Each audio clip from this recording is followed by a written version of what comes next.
All right, let's jump right into this explainer. That recent State of Play showcase, absolutely overwhelming. They dropped a massive avalanche of information and 17 incredible game reveals on us. But look, with a list that long, it's way too easy for the details to just get lost in the noise. So to make sense of the whole shebang, we're going to organize all these featured games by their upcoming release dates, building a strict, chronological countdown of pure hype. By mapping this out chronologically, we build a forward-marching calendar. We'll kick off with the immediate future in summer and September, plow through an absolutely packed October, jump way ahead to the distant horizon of 2027, and finally, navigate the foggy unknown of the TBA blockbusters. Section 1, Summer and September Arrivals. The hype begins. Let's set our temporal GPS to the immediate future. Now, what's really fascinating here is how aggressively this schedule ramps up. We're kicking things off with a special summer teaser for the Wuxia-inspired hack-and-slash Phantom Blade Zero.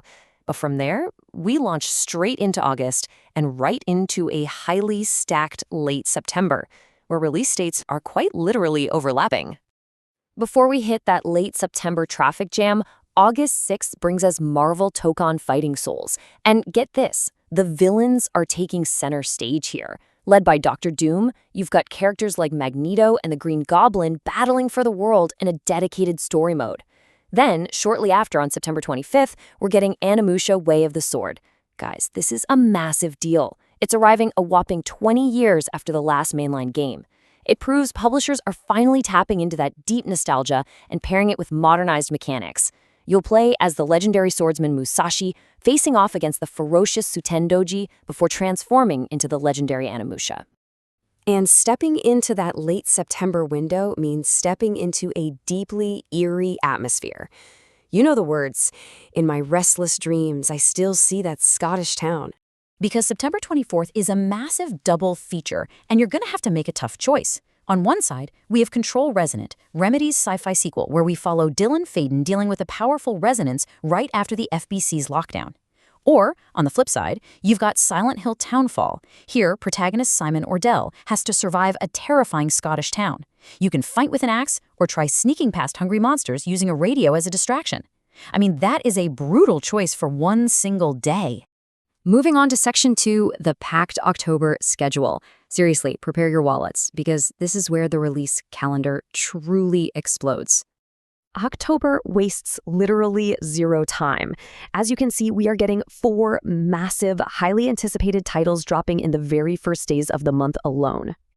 What's kind of hilarious about October 1st is the stark contrast in your options. On the one hand, you have Rayman Legends Retold, a beautiful, whimsical, fully 3D remake of the 2013 classic where you're trying to save the Glade of Dreams from legendary nightmares. And then, on the completely opposite end of the spectrum, is Dynasty Warriors 3 Complete Edition. This is pure 1 versus 1,000 battlefield carnage. The combat is so wild you can actually summon your horse right in the middle of a battle to just mow down opposing armies. 2 wildly different experiences colliding on the exact same day.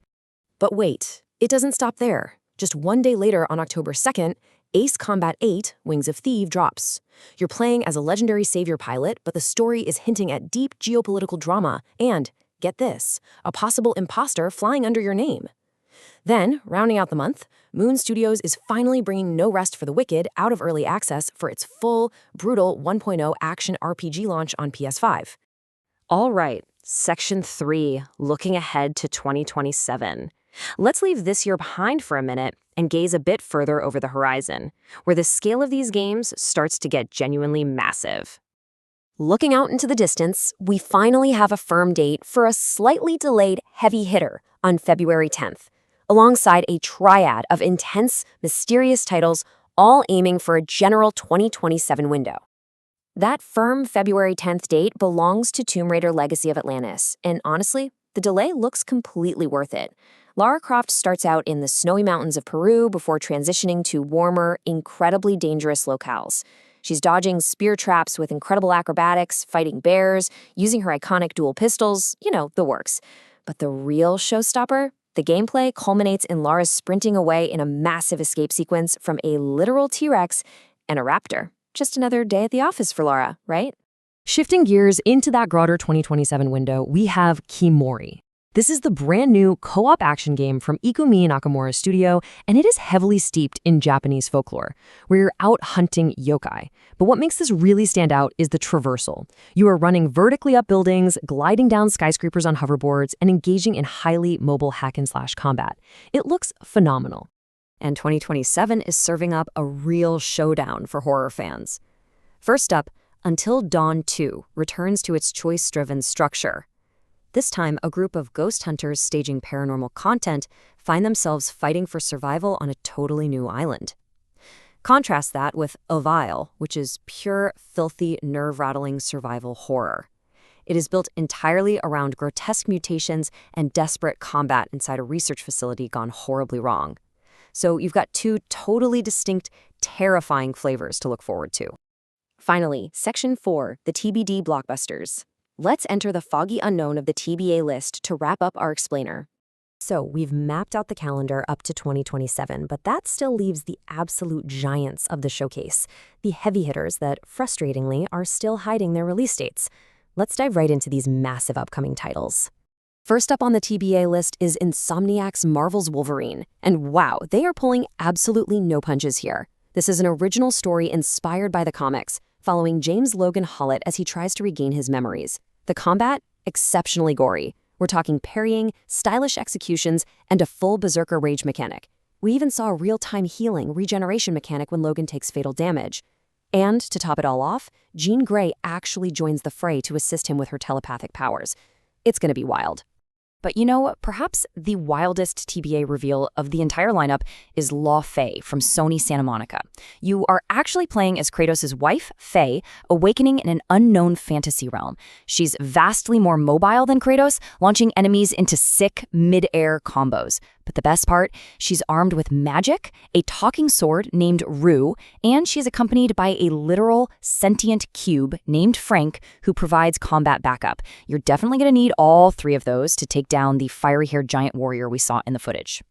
Rounding out our TBA list, we have two total wildcard experiences. The first is The Lost Wilds. The developers are calling this a subversion of the modern gaming power fantasy, mainly because you are the prey. You have to use patience and restraint to avoid becoming a dinosaur's next meal in a beautifully rendered forest. The second is a total shift in tone, Stuntman Hollywood. It's an arcade racer where you drive on meticulously designed sets of famous movies, like Death Race. You earn stars by performing stunts for the director, and earn even more stars by aggressively driving off script. It looks like an absolute blast. So, there you have it. We have traversed the entire chronological timeline of these 17 incredible reveals, from the immediate clashes of September all the way to the massive, undated blockbusters. The calendar is absolutely packed, but the real question I want to leave you with today is this.